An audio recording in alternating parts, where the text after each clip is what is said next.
L'idée aujourd'hui de cet échange, on va se présenter juste après, mais que ce soit avec Florent ou avec Caroline, euh, enfin, moi j'ai souvent des clients qui aujourd'hui doivent faire face à une hypercroissance.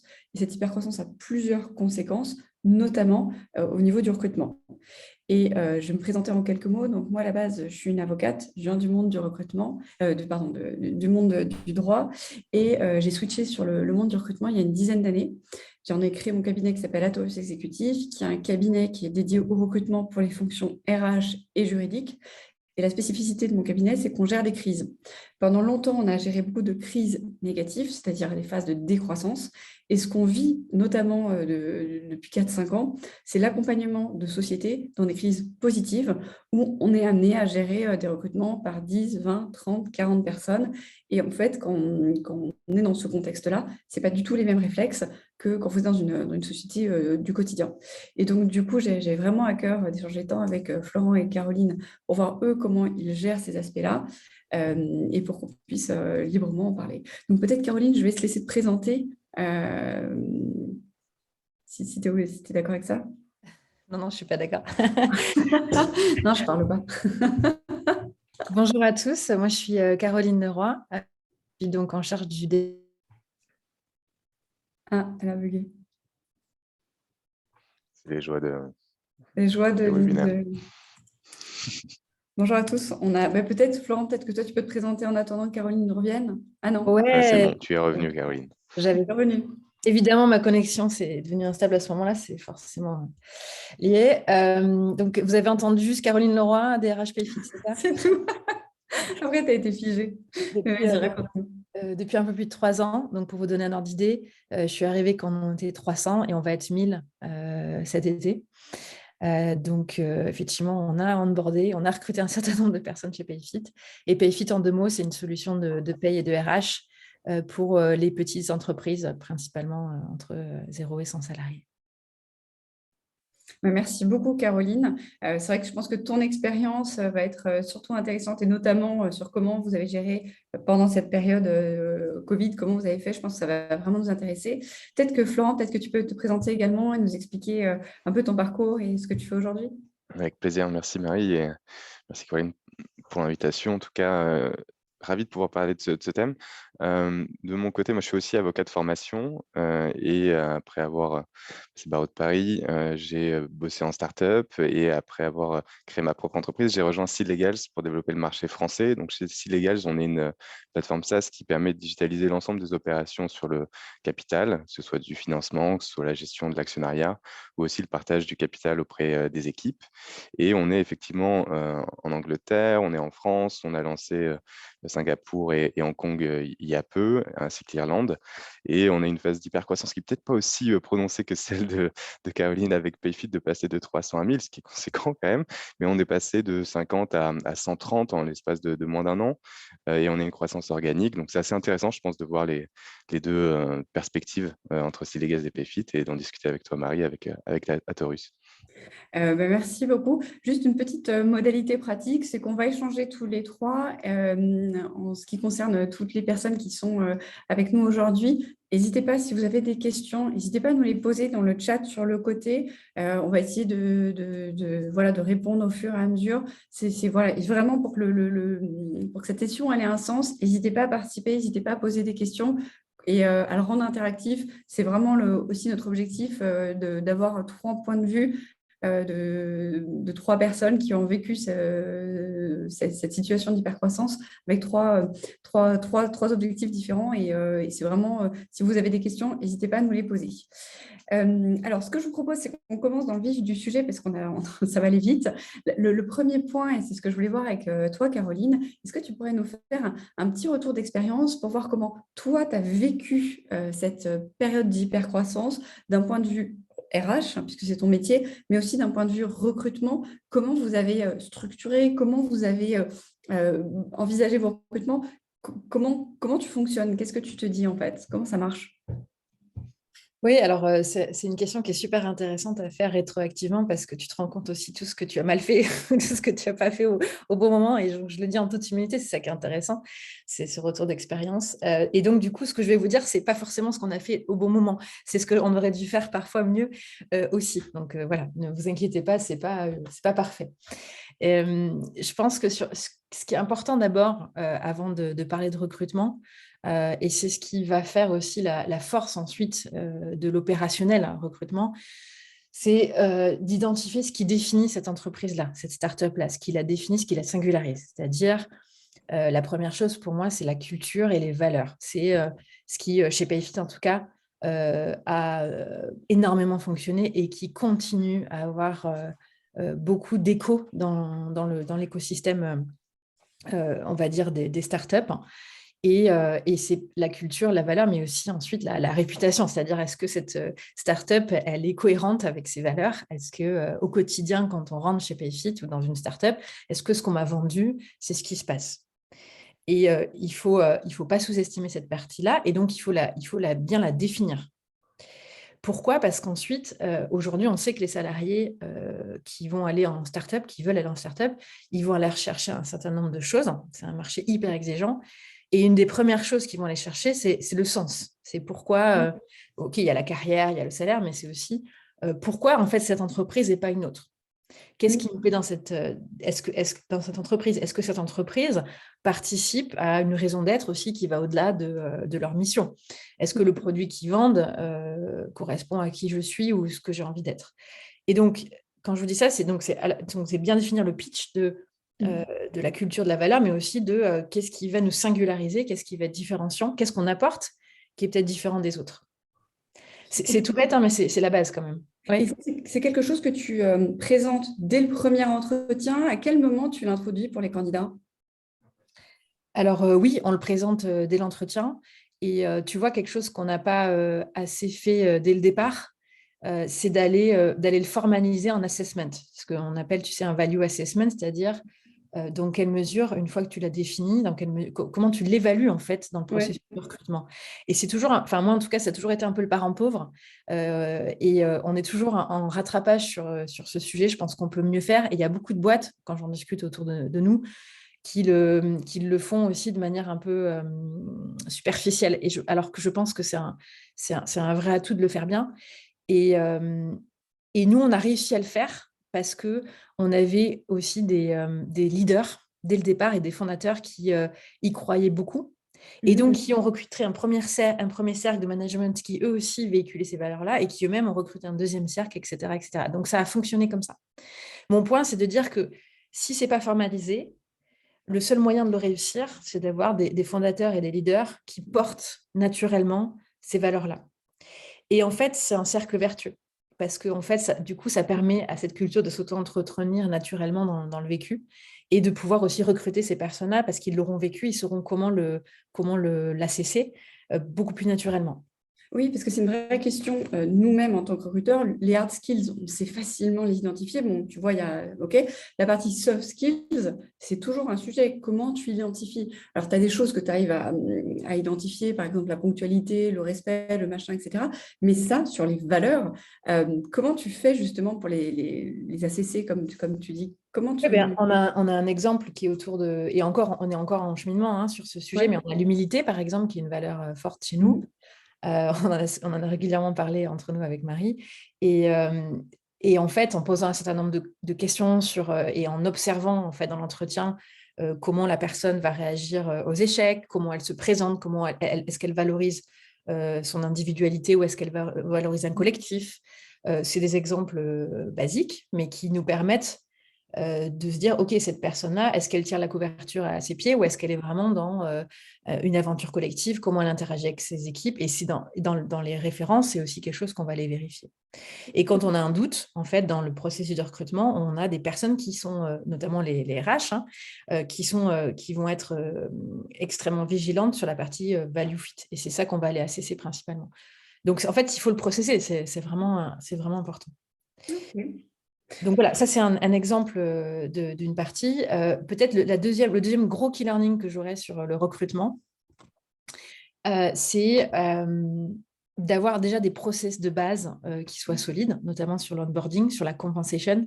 Je sais qu'on va en parler après, mais c'est des points qui ne sont pas clairs assez rapidement au fur et à mesure du développement de la startup, demande énormément d'énergie aux TA, aux recruteurs, parce que ce n'est pas clair et qu'à chaque fois, il faut refaire l'histoire. Donc, plus on va clarifier les politiques de bonus, d'equity, de salary range, et plus on autonomise les équipes de recrutement, plus c'est efficace.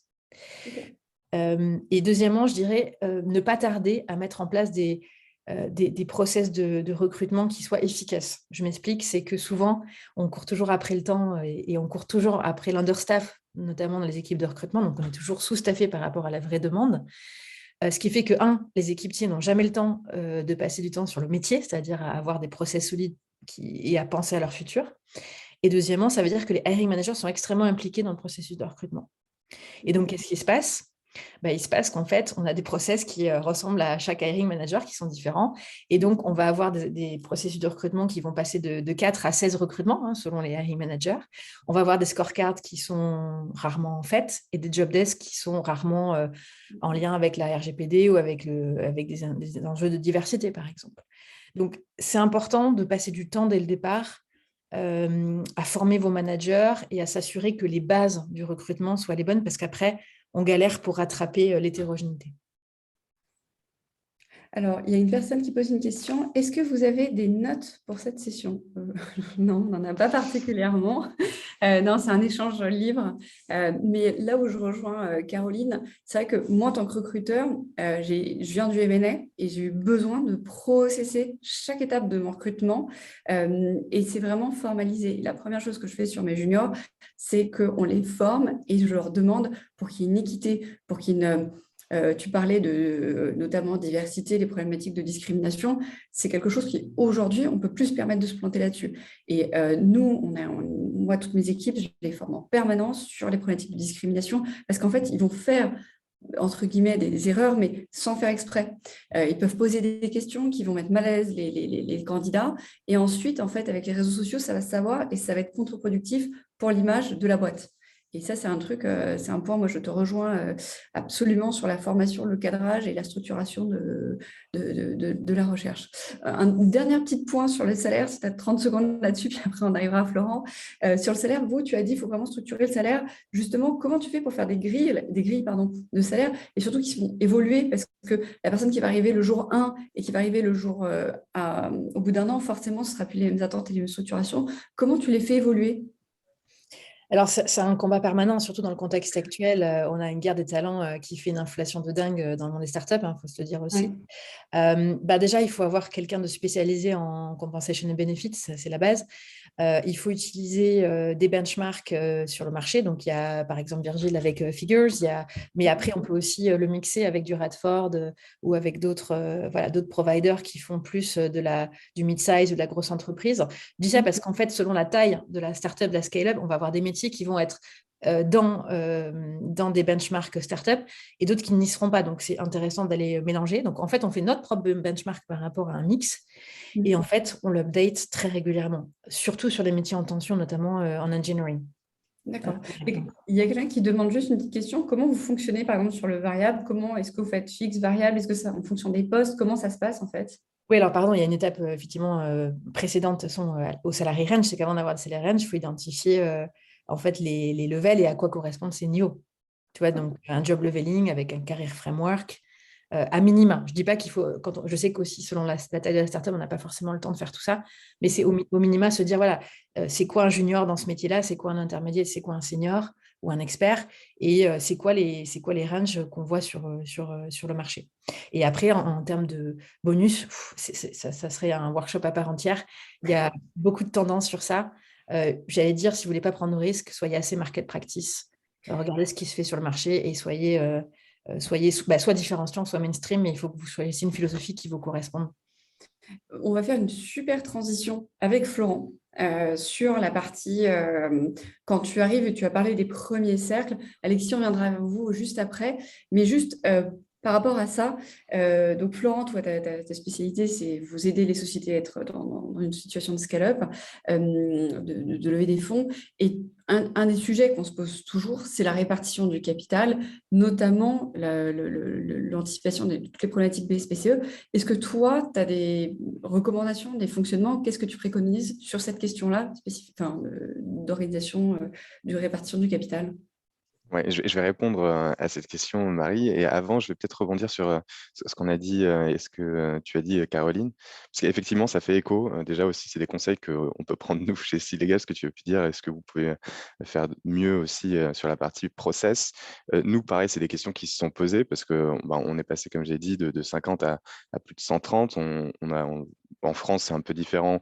Où nous, on est une équipe, on est passé de 2, on va passer à 10. Donc oui, on grandit aussi à notre échelle. Mais tout ça, c'est important sur la partie process. Donc, je reviens dessus sur notamment la partie aussi onboarding, parce qu'il y a la partie recrutement, mais ça ne s'arrête effectivement pas là, parce qu'il faut après les former et les onboarder. Et nous, on l'a vu notamment dans ce contexte international, mais dont on va reparler ensuite, c'est sur la partie éviter justement d'avoir des process qui sont spécifiques et des silos parce qu'on va répliquer à chaque fois la même chose et d'essayer de standardiser pour en fait faciliter notre travail avec une certaine efficacité. Donc ça, c'est un premier point sur la partie process et je suis donc preneur aussi de ces témoignages avec Caroline, donc c'est très bien qu'on puisse en discuter tous ensemble ce matin.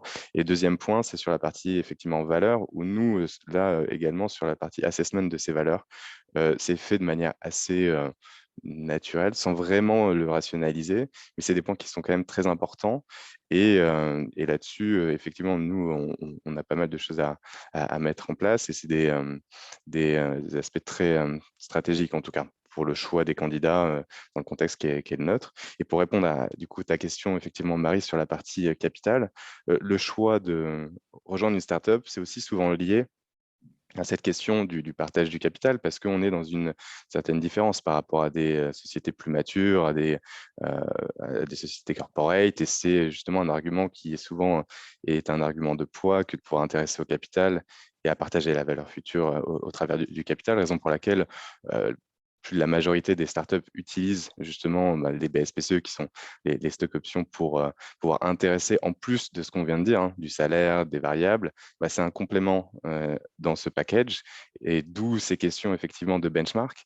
Et là-dessus, déjà, c'est difficile d'avoir du benchmark sur du salaire, des variables, mais effectivement, avec Virgile et Figures, donc c'est très bien qu'ils travaillent là-dessus et qu'ils puissent nous proposer ça en France et ailleurs.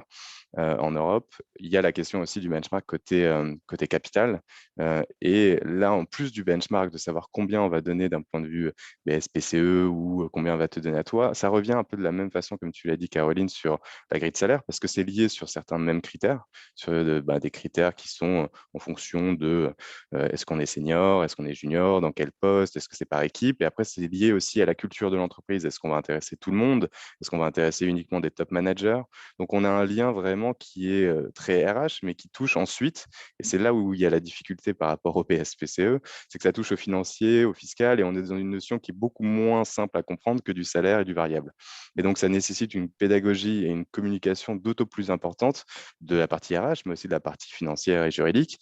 Et donc, ce qui implique d'avoir, selon la culture et la transparence de l'information, mais qui peut être relié également là, au salaire, sur comment et quels efforts on va faire pour, avec pédagogie, expliquer ce que peut être l'avantage d'intéresser au capital et surtout, quel est l'avantage de pouvoir être intéressé au capital et qu'est-ce que nous, bénéficiaires ou salariés, on pourra en retirer. Et donc là, c'est toute cette question de comment vulgariser. Donc, les recommandations là-dessus, c'est d'avoir une politique assez claire sur comment on va répartir le capital et notamment en interne et côté RH comme financier, comme juridique, comme top management et fondateur, se dire, OK, combien on va réserver de pourcentage du capital? Bon, on est entre 5 et 10% entre le seed et le Serie A, mais ça dépend de la maturité, en fonction des besoins aussi, si on intéresse tout le monde ou pas. Ensuite, c'est de se dire, comme la grille de salaire, comment on va la répartir une fois qu'on a déterminé un peu le package global pour nos salariés réservé au capital, combien on va donner à chacun. Ça répond un peu à cette même question de comment on va répartir en fonction des différents critères qui sont les nôtres, basés sur notre culture et sur quoi on veut insister dans notre grille de salaire comme dans notre grille en gros de répartition de l'equity, du capital. Et après, il y a la question, et là, la reco, donc c'est sur la partie communication et la mise en place de ce plan d'intéressement. Et là, la reco, c'est d'être hyper attentif sur comment l'expliquer pour justement essayer d'en retirer un maximum de bénéfices sur l'implication des collaborateurs et des salariés grâce à cet outil. Et ça rejoint à ce que tu disais, Caroline, sur les valeurs, la vision, et c'est la différenciation aussi par rapport à la startup, parce que l'intéressement au capital, on est quelque chose qui est complètement différent du salaire, c'est sur du long terme, et c'est ce qui est quelque chose qui n'est pas vraiment liquide, et donc qui est lié aussi à la réussite long terme de la société et qui est corrélé forcément à sa vision. Voilà. Donc sur cette partie-là, être très clair en interne déjà sur la répartition, mais aussi être très clair sur la partie communication pour essayer de faire en sorte de bien transmettre les messages aux salariés, quoi. Moi, là-dessus, je rejoins parce que donc, je suis chasseur de tête, je travaille surtout sur les fonctions RH et juridiques et je suis face à des populations qui n'ont pas forcément l'habitude d'être intéressées au capital.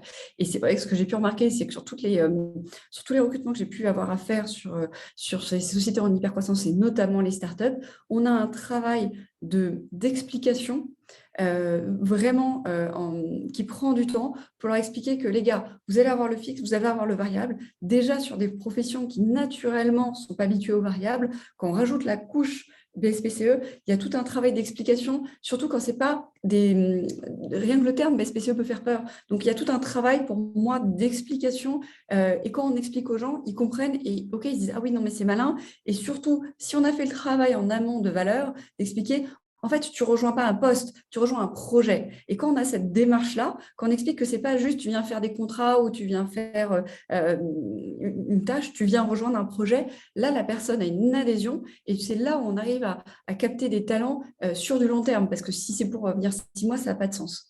Je vais juste reposer, il y a 2 points. Il y avait Alexis qui disait « Quelles sont les valeurs RH et comment sont-elles transcrites dans les politiques RH et les solutions juridiques ?» Grille de classification des postes, des salaires, description des fonctions, contrat de travail. Est-ce que l'un de vous veut rajouter un point sur cette question-là ou pas? Je vais laisser Caroline. Oui, peut-être. Alors, effectivement, ça peut être pertinent de les mettre dans certains outils RH plus que juridiques, mais notamment dans les compétences qui sont associées à des niveaux ou à des métiers, parce qu'on va aussi du coup, pouvoir les assesser plus facilement, ces soft skills liés à ces valeurs dans le recrutement. Ça peut être aussi intéressant, nous on le fait régulièrement sur des performance reviews, sur le sujet de la performance, parce que le sujet comportemental, c'est ce qui va faire que demain, on va se différencier de l'intelligence artificielle, qu'on le veuille ou non. Enfin, donc, c'est extrêmement important. Et surtout, au niveau des managers, j'insiste beaucoup là-dessus. On attend aujourd'hui beaucoup du management. Et donc, avoir un career pass managérial, avoir de la formation et avoir des assessments managériaux qui soient liés à nos valeurs, c'est fondamental. Alors, une autre question. J'ai une question à propos de l'intéressement de salariés. Généralement, les boîtes allouent quel pourcentage par salarié et quel est le meilleur pourcentage à attribuer par salarié afin d'attirer et séduire les meilleurs talents du marché?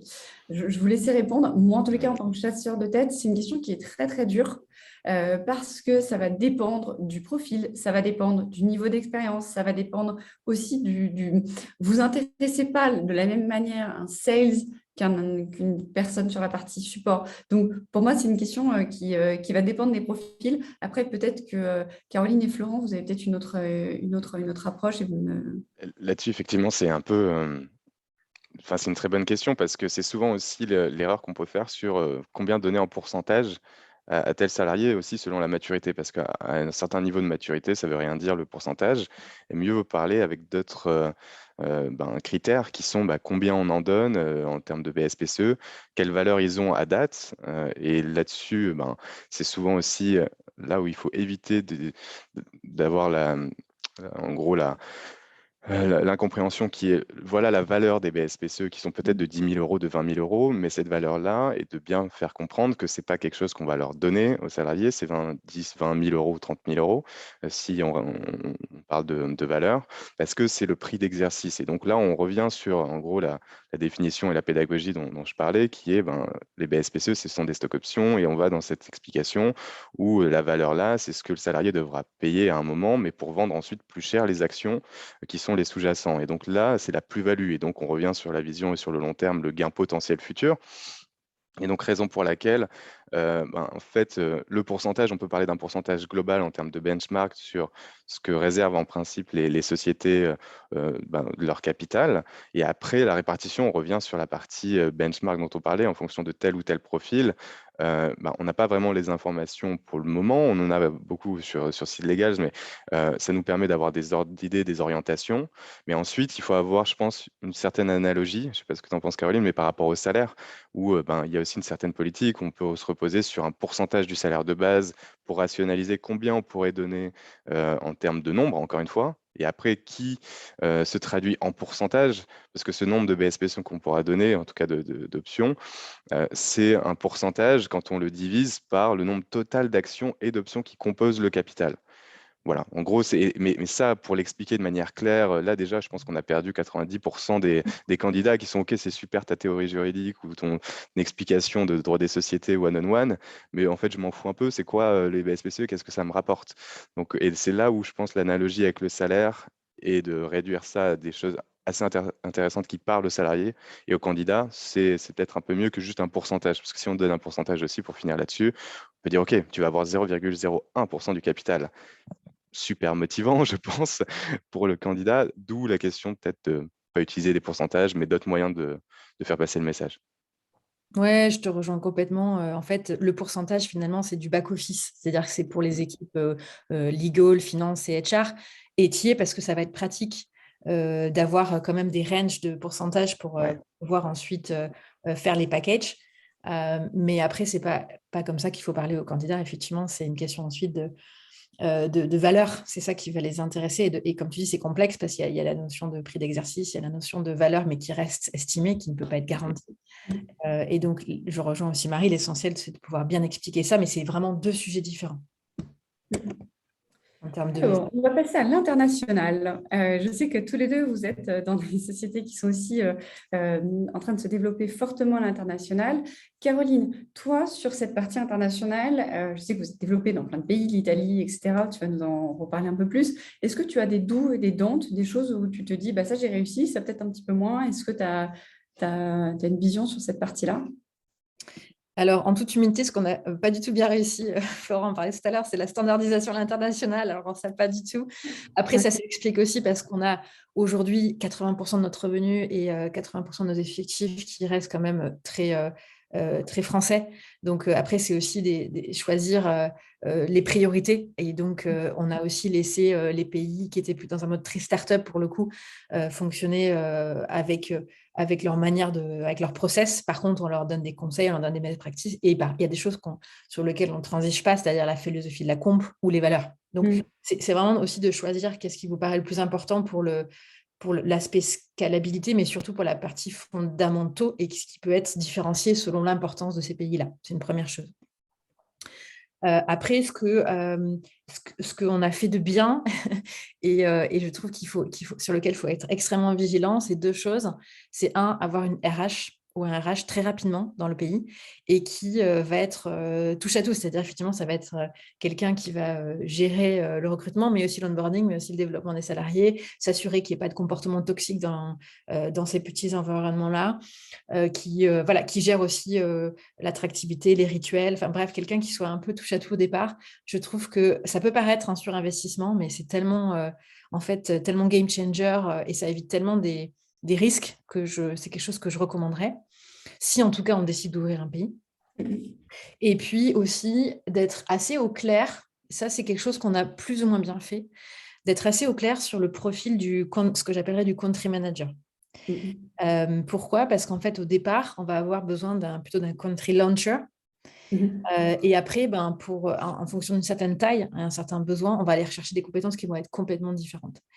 Et cette transition-là, qu'on garde la même personne ou qu'on la change, les missions qu'on va y associer, le timing, c'est souvent réactif et c'est dommage. Je trouve que c'est un sujet sur lequel il faut réfléchir en amont et donc il faut être extrêmement clair aussi avec les profils et les compétences qui y sont associées pour que ça reste care et ça reste stratégique, c'est-à-dire anticipé. Justement, c'est une bonne question. Moi, en toute humilité, je ne connaissais pas cette fonction avant d'en avoir parlé avec toi, Caroline, et aussi avec toi, Florent. Je ne connaissais pas cette fonction. Est-ce que, Florent, tu peux nous expliquer aujourd'hui, c'est quoi un country manager? Quelle est cette bestiole? Qu'est-ce qu'il fait? Bah, c'est une bonne question en plus parce que je crois que j'ai cette casquette-là. Donc, Ouais. je vais essayer, au travers de mon expérience personnelle, vous donner un peu des éléments de réponse.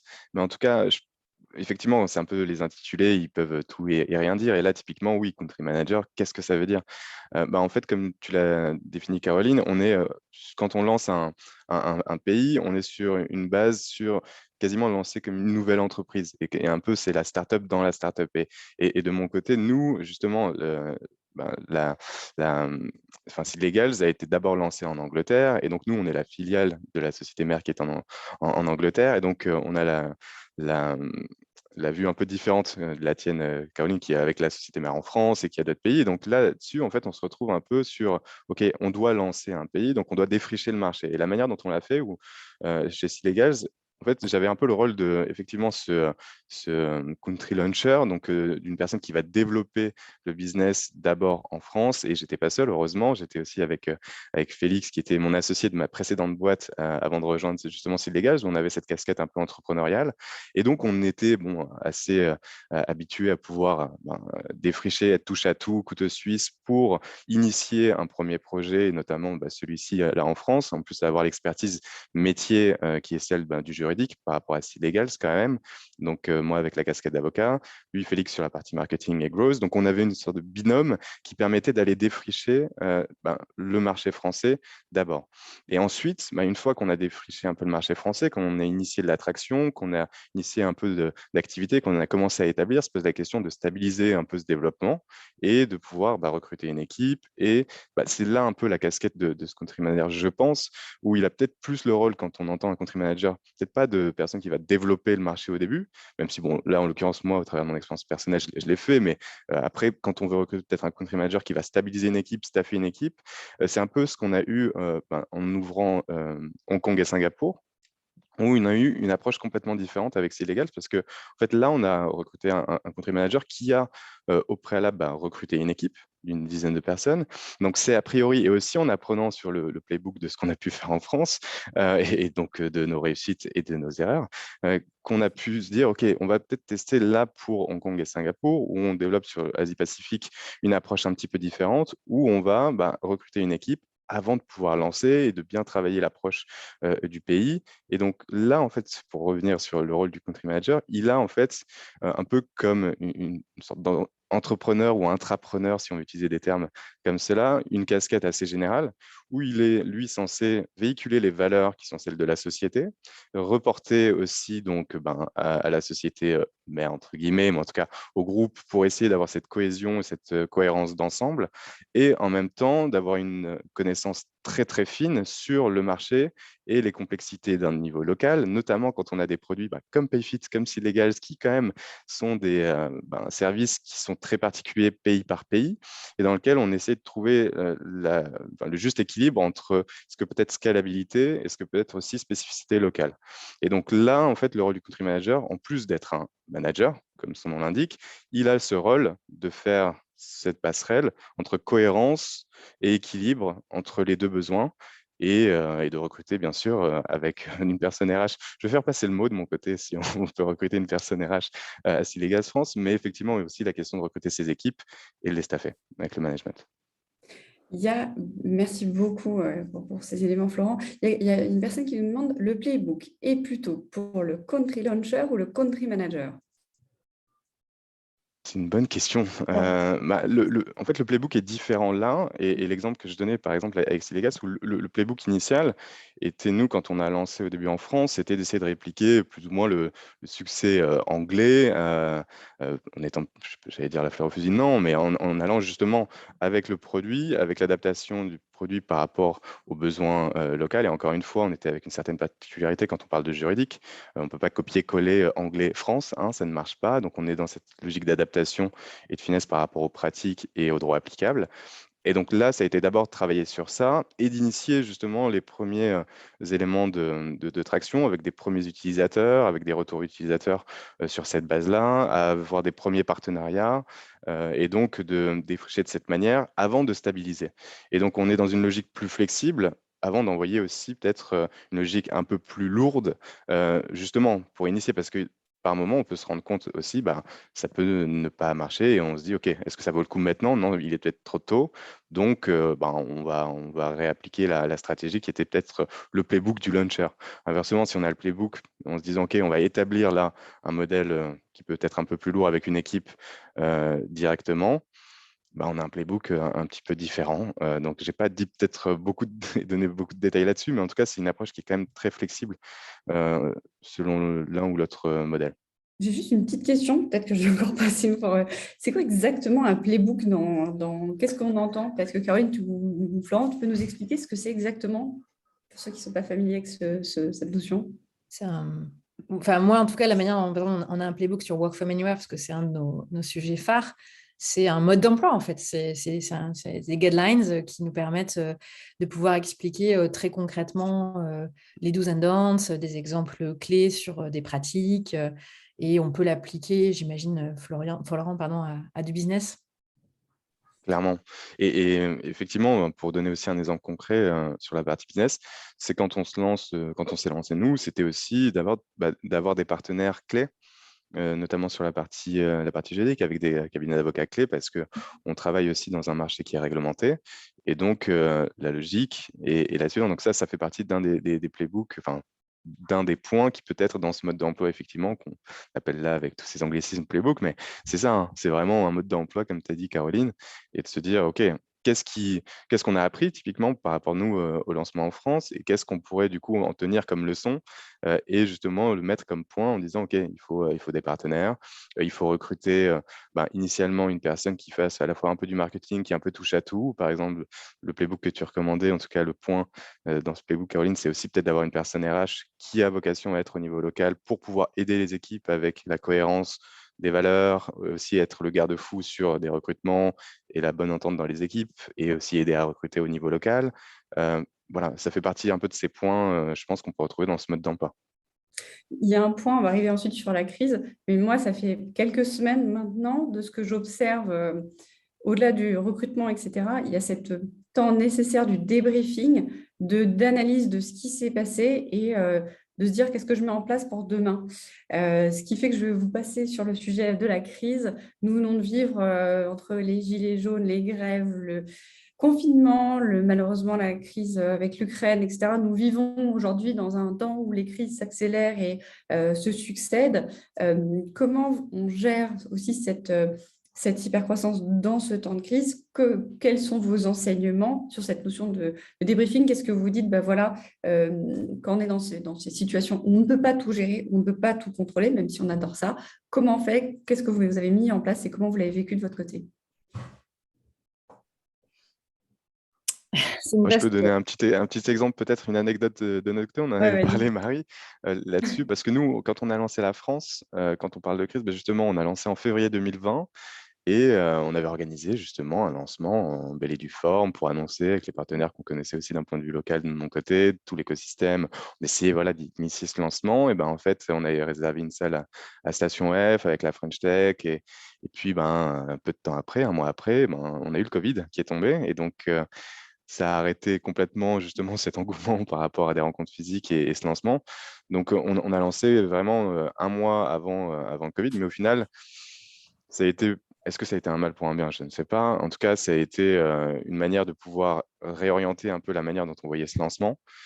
Et d'où la question de la flexibilité aussi, hein. Il faut toujours en avoir, mais je pense dans n'importe quel domaine, surtout quand on se lance dans des nouveaux développements. Et donc là-dessus, c'était effectivement, on a fait plutôt un soft launch. Et ce qu'on appelle comme soft launch, c'est un lancement qui est qui est peut-être moins médiatisé ou qui est un peu plus humble, si on veut. Et donc, qui est, OK, on va tester d'abord et on est sur une logique de test et d'apprentissage, pour pas dire test and learn. Et donc, on va justement apprendre un peu de notre marché, de comment on peut proposer nos différents services.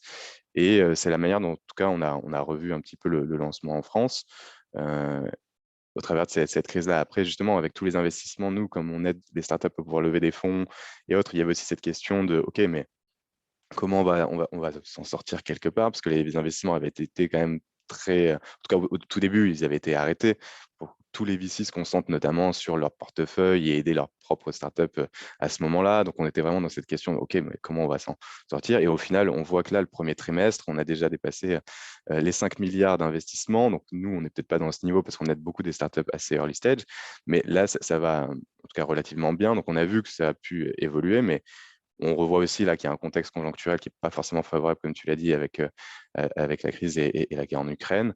Donc là, pareil, est-ce que ça a un impact sur le marché? Et c'est là aussi où, pour finir là-dessus, reposer sur une société qui est quand même assez solide et qui a une solidité financière qui a su réussir à se développer avec un modèle, en tout cas, de notre côté, qui est rentable. On a levé des fonds avec Index Ventures, notamment en 2019, mais on est dans cette logique de rentabilité et de développement. Donc, ça nous assure quand même, en tout cas pour la France, une certaine solidité et sérénité, mais ce qui ne veut pas dire que demain, si on n'arrive pas à derrière démontrer l'attraction et nous-mêmes potentiellement avoir cette réussite, répliquer cette réussite, on n'est pas non plus à l'abri de revoir cette stratégie, et d'où les questions de flexibilité, d'adaptation nécessaires en temps de crise, je pense. Ouais, je vais faire le lien avec ce que tu dis, je mets ma casquette RH. Moi, si je repars en fait sur ce contexte et j'inclus d'autres entreprises, ça a été extrêmement violent. Parce qu'il a fallu complètement arrêter les vannes d'un coup. Nous, on est passé de 300 recrutements à 30 recrutements en 2 semaines. On a dû couper les vannes en fait, du cash burn. Et donc, ça veut dire, comme tu le dis, en fait, être extrêmement résilient. Et la résilience, je pense et c'est ça aussi la beauté du monde, je trouve, des startups, c'est la valeur de l'entrepreneuriat. C'est-à-dire, l'entrepreneuriat, c'est prendre des risques, c'est avoir foi en ce qu'on fait. C'est être extrêmement agile, pivoter constamment, se remettre en question. Et donc, ces soft skills-là, elles sont extrêmement précieuses quand il y a un moment de crise. Et donc ça, c'est une première chose. Et je trouve que la manière dont va réagir les fondateurs, le management à ça et comment ils vont véhiculer cette résilience-là, elle est fondamentale. La deuxième chose, pour moi, c'est si je devais prendre une image, voilà, il y a la tempête et en fait, la solidité de votre bateau, en fait, ça va être votre culture et la manière, pareil, dont vous restez strong à votre culture. Moi, j'étais assez impressionnée par la transparence qu'on a eue sur les difficultés qu'on avait, sur comment on allait faire les choses. Il y a des éléments qui n'ont pas été faciles, qui auraient pu faire du mal à long terme sur notre culture. Et pourtant, parce qu'on a expliqué les choses, on a eu aussi la joie de pouvoir voir qu'au bout de quelques mois, une fois que le business est revenu tout doucement, que finalement notre culture avait traversé ça et avait continué à être très forte. Et ça, en fait, c'est pas quelque chose qui se crée ex nihilo, c'est toute l'histoire en fait de départ fait qu'on est arrivé là. Mais voilà, pour moi, c'est résilience et transparence qui sont peut-être les clés du succès en situation de crise. Et le dernier élément, c'est en fait de faire de la crise une opportunité. On revient sur les éléments de créativité, de penser les choses différemment. Et nous, en fait, on est arrivé sur se dire, en fait, on va aller tout chaud sur du work from anywhere. On va en faire plutôt un atout, finalement. Et on est arrivé à se dire qu'on pouvait avoir confiance aussi dans nos salariés, dans notre culture, et de switcher complètement dans une culture extrêmement libre, du travailler où vous voulez, qui a énormément d'impact justement sur notre recrutement de manière positive. Et donc, en fait, on peut aussi finalement faire de très belles choses après une crise. Moi, je vais en parler en 2 mots. Ma spécialité, c'est je fais 2 types de recrutement, la partie en CDI et aussi en management de transition. Notre métier de base, c'est gérer les crises. Et c'est ce qu'on fait en permanence. Et ce qu'on a vu sur ces 2 dernières années, d'apporter de la flexibilité en entreprise en mettant des managers de transition sur certains endroits, ça a répondu à des besoins des entreprises. Et j'aimerais faire un petit parallèle sur ce que tu viens de dire sur l'histoire du bateau, parce que c'est un manager de transition qui m'a appris ça. Je vous le trouve, enfin voilà, on est en plein milieu du confinement, ou peut-être juste après, et j'ai un mois qui est un peu calme, et je pense que Caroline, on avait dû échanger à ce moment-là, où on se dit, waouh, comment on fait? Parce que quand vous êtes à votre compte et que il y a un mois où vous faites moins de chiffres, mais il faut payer tout le monde, vous n'êtes pas très bien quand même. Il y a un moment, tu ne te sens pas bien. Il y a un manager de transition qui m'a raconté une histoire. Il m'a dit, tu sais, Marie, c'est très simple. Quand tu es dans une tempête, tu es dans ton bateau. En fait, il y a des vagues. Il y en a dans tous les sens.